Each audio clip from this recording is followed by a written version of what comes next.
This might be a problem. What, the traffic? Yeah, traffic.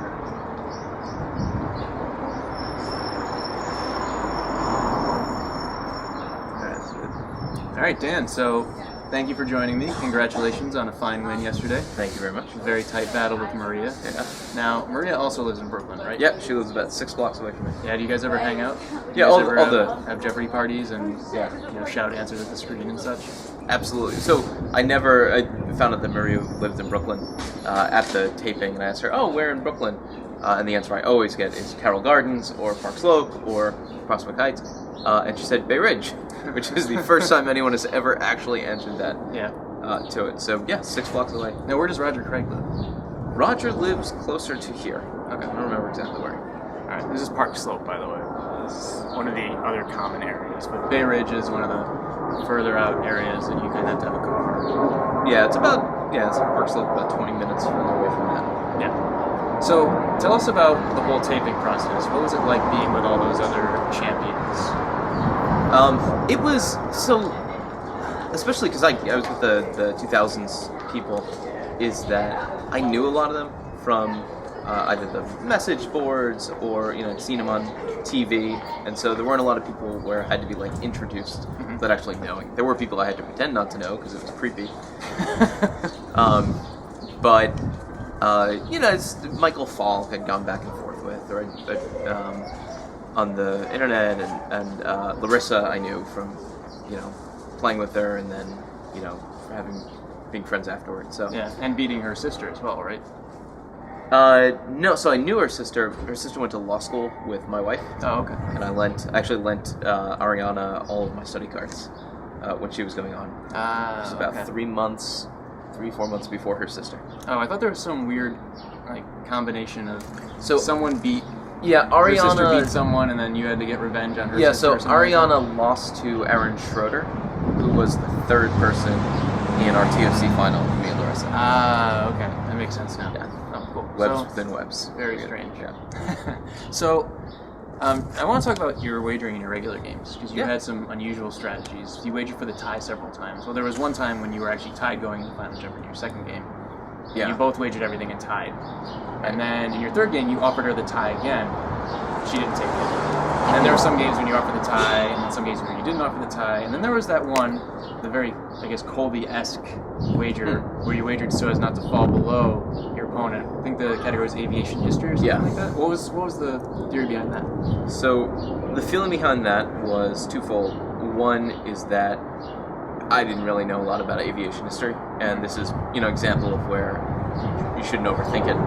Because the clue was reasonable enough to figure out without knowing anything about aviation history. But I also thought that the guy I was up against was extremely smart, a very successful whistle player named Jason, who seemed to have a little bit of trouble with the daily doubles and the wordplay categories, and I thought this is a decent chance that he would trip up on something that's sort of a weird wordplay sort of thing that Final Jeopardy tends to be. Yeah. So that rather than bet on myself, if people get Final Jeopardy good, bad, people tend to get Final Jeopardy right first, second, third, about 50% of the time. It's really no better to bet on yourself unless you have really good reason to think that you'll be better off than that. No real reason to bet on yourself as opposed to against somebody else. And I thought given the situation, it made more sense to bet against him than on me. Yeah, that makes sense. I mean, I can be a little caustic towards some wagers, but there are definitely a lot of reasons that I don't understand for people doing things like that. And for what Colby did on Monday, he thought, hey, I don't know anything about this category most likely. Yeah. I'm just going to wager to make her get it right, so let's get it right. Especially with the Battle of the Decades, we had seen, we taped this before the 80s things was on, but we saw the 90s live the day before. And we saw the questions were harder, the Final Jeopardies were generally harder. And Colby had the complicating factor that if he had bet to cover her, he brought third place in, too. So, yeah, I get it. Yeah. Just a very fascinating topic. Yeah. All of wagering, that's why I love it, because it's very psychological. Colby would have lost if he had wagered otherwise, but yeah, and then he made the right play. Even though he would probably be, he might be kicking himself, or other people might think that he would be kicking himself for doing that. He went off the information he had at the time. Yeah, it's funny, how on the like it happened in the $1 Million Masters. One of the Grace Beach, where India Cooper got burned doing it against Leslie Brad. Freites. It was Leslie Freites. Got burned doing it against Brad. It's the only thing only case I can remember where it didn't work. For the most part, on those like people that you trust to be wagering in the right way, or when you decide not to bet on yourself. In my memory, it tends to work. I think there was someone else in the Battle of the Decades when I was going over the wagering situations who benefited from a wager like that first. So it might have been Dan Melia. Pam Mueller, in a game against Dan Melia, and then also Fritz Holzengel. Maybe it was Fritz. Okay. A 2/3 was leading in a 2/3 game against Fritz and bet 0, and they both got it wrong. Oh right, no, I meant in regular play. Oh, in regular play, in the player's first game. Oh, yeah, someone benefited from that and then won 5 games. Oh, I'll have to go back and look. Yeah, I can't remember, but yeah, I mean Pam's wager was ballsy, because it actually made a lot of sense from a mathematical standpoint, especially if you thought that Fritz was going to wager small, then he wasn't going to beat you if you wagered 0. Well, she is a psychology PhD student, so she is. It would make sense. Yeah. What are you looking forward to most about the next round? The next round hasn't taped yet, by the way. So yeah, no, I don't know. No one knows anything. I don't know anything, but 10 days it'll tape.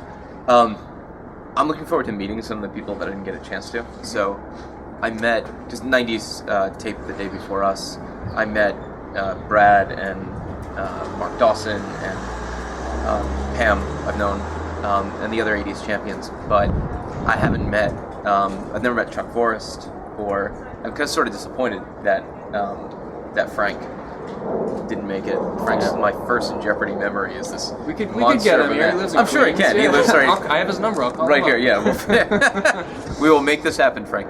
But no, meeting those people. I have one of the out of print copies of the Chuck and Mark Lowenthal's Secrets of the Jeopardy Champions. Mark Lowenthal, you can meet him. Too. I know. I don't know how many opportunities people have to get both of them to sign that book. Yeah. I don't know. Maybe I'll book my ticket right now. Yeah. Probably when they tape the same day. Yes. All right then. Yes. So what do you think it means that 13 of the 15 winners were Tournament of Champions winners, and the other 2 were Ken and Pam Mueller? Yeah. What do you think that means? So it's a group of people that have won, with the exception of Ken, who was sort of sweet generous. There were a bunch of people who have won at least 2 to 3, most of them more, or some of them more tournament games. And I think it's not so much that people freeze with it, but there is a winnowing out of the people who don't know how to wager in a tournament setting, and take the strategic angles that exist when you're playing on a much more level playing field as opposed to going through people who might be only mediocre at Jeopardy or who just kind of sort of don't know how to play the game. And so I think people here are more likely to be looking for those sharp, those little edges about wagering, about strategy. And so, yeah, I think that has something to do with it. Yeah, we were having a discussion on my Facebook page yesterday about which is more impressive, winning a lot of games or doing well in a tournament. Because we were talking about Michael Falk, who only won 3 games in regular play, but then went on to win the TOC. Which is the greater showing of strength as a Jeopardy player? Mm-hmm. Yeah, but I think 13 winners being Tournament of champions, to duplicate the word, I guess. Yeah, shows some evidence in that. And I mean, there's something to the. It's not like a pure. It's not like they're independent things, right? Like so, the tournament. These tournament winners tend to be people who have, speaking a little bit self-effacingly now, but they also tend to be stronger than average players. Yeah. So they should generally be winning. Yeah, that's true. But I mean, a lot of people who make the TOC aren't slouches either. Yeah. And beating that well. No, it's true. No, I mean, there's look like Larissa Kelly, if not significantly better than me, I think is better than me, and the fact that she that I had a very lucky end to my tournament, and then Larissa ran into a bit of bad luck in the final here is just that. Yeah. Is bad luck. Some of the clues she got in the regular game in her game just a couple days ago. Oh yeah. Yeah. 3 Girls in Brooklyn. I thought that was one of the most absurd gets I've ever seen. Yes. What is an Ilanthus? Do you know that? I will tell you, sitting in the contestant row, no one got that. I think I said some 4-letter words during that game. I'm pretty sure I did. Yeah. Especially during that one. During that clue. How do you get that? I don't know. She's a machine. Yeah, and she probably hates Tom Cavanaugh for not going for that daily double. He could have gotten that would have sealed the game for her. Yeah. Well, but he was playing strategically as well. It was a good attempt not to get it. Well, and then he has to. So he hopes Rust gets He it, was hoping bets that- everything, and then they both bet everything. And then they he's go left into a standing. little Skyfall together. Yeah. Yeah, it could happen. Tandem dive. It could happen. It's a non-zero chance, I guess. It is. Yeah. Cool. Well, best of luck Yeah, in the thanks next a lot. round. And you have any ideas who you might be playing? You have any hunches?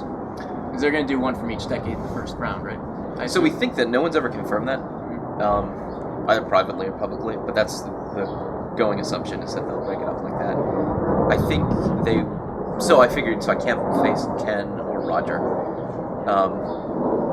And I would think if they're going to seed these, that they would seed Chuck, Brad, Cam, Ken, and Roger, which would mean at least one, but not more than one of those.